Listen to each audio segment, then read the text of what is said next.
Pernah kepikiran nggak sih, apakah waktu itu berjalan sama untuk semua orang dimanapun mereka berada? Jawabannya, ternyata nggak. Hari ini kita akan coba bongkar salah satu konsep fisika yang paling bikin pusing kepala. Gimana caranya waktu itu sendiri bisa melambat?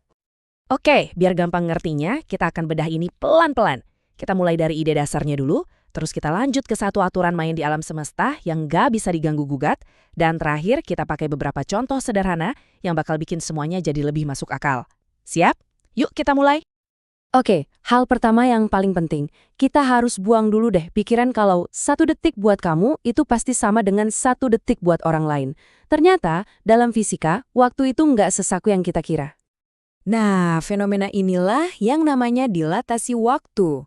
Dan bagian yang paling aneh, orang yang mengalami waktunya melambat itu sama sekali nggak akan merasakannya. Kalau ada astronot melesat super cepat, kopinya ya tetap terasa diseduh dengan kecepatan normal baginya. Perbedaannya baru kelihatan oleh kita nih yang ngamatin dari bumi. Terus gimana ceritanya waktu bisa melambat? Kuncinya itu ada di satu aturan utama alam semesta.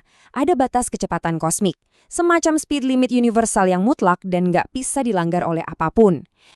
Nah, ini dia aturan emasnya relativitas. Kecepatan cahaya itu selalu konstan. Coba bayangin, kamu lagi di mobil yang ngebut, terus nyalain senter. Buat kamu di dalam mobil dan buat orang yang lihat dari pinggir jalan, kecepatan cahaya dari senter itu bakal diukur sama persis. Aneh kan? Tapi ya begitulah aturannya. Dan kecepatan ini gila banget, sekitar 300.000 km per detik. Biasanya disebut C. Ini adalah batas kecepatan paling mentok di alam semesta. Nggak ada yang bisa lebih cepat dari ini. Nah, disinilah keajaibannya mulai kelihatan. Karena kecepatan cahaya itu sifatnya saklek, harus konstan buat semua orang, alam semesta punya trik tukar guling yang cerdas. Kita sebut aja konsep ini sebagai logika meta kecepatan dan waktu.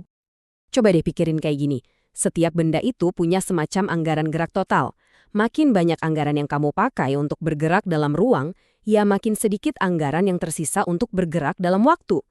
Jadi, supaya kecepatan cahaya tetap konstan, waktu kamu itu ya mau nggak mau harus melambat. Masih agak bingung? Tenang, kita coba pakai analogi perjalanan 1 kilometer. Ini bakal bantu kita pasang satu konsep keren yang disebut penyempitan waktu.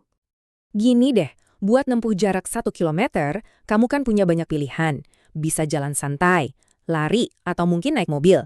Artinya, ada banyak banget kemungkinan durasi waktu. Tapi, gimana kalau kamu harus menempuh jarak itu dengan kecepatan maksimal, kecepatan cahaya? Cuma ada satu cara dan satu durasi waktu yang mungkin. Nggak ada pilihan lain. Nah, inilah yang disebut penyempitan waktu. Buat si pelancong yang ngebut mendekati kecepatan cahaya, variasi cara mengalami waktu itu jadi menyempit banget, sampai jadi cuma 1 titik. Nggak ada lagi tuh istilah lebih cepat atau lebih lambat, yang ada cuma satu laju waktu yang mungkin baginya. Oke, sekarang kita lihat gimana perbedaan ini kalau dilihat dari dua kacamata yang berbeda.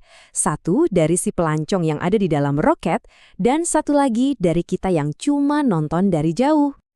Untuk ngebayanginnya, kita anggap aja si pelancong ini ngelihat ada 10 peristiwa terjadi berurutan di luar jendelanya pas dia lagi melesat. Buat si pelancong yang lagi ngebut itu, 10 peristiwa tadi cuma butuh waktu 1 detik. Tapi buat kita yang diam di bumi, kita melihat 10 peristiwa yang persis sama itu terjadi selama 10 detik.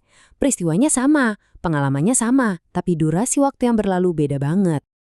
Nah, inilah jantungnya relativitas. Waktu yang seolah melambat itu baru muncul waktu kita membandingkan dua sudut pandang yang berbeda. Nggak ada yang benar atau salah.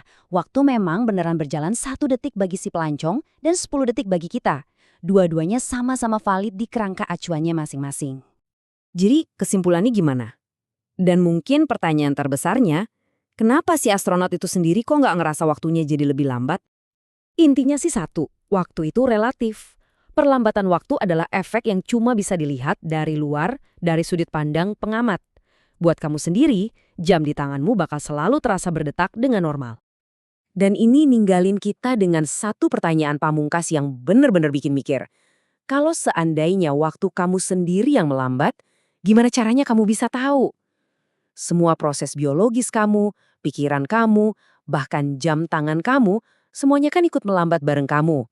dari dalam duniamu, waktu akan selalu terasa normal.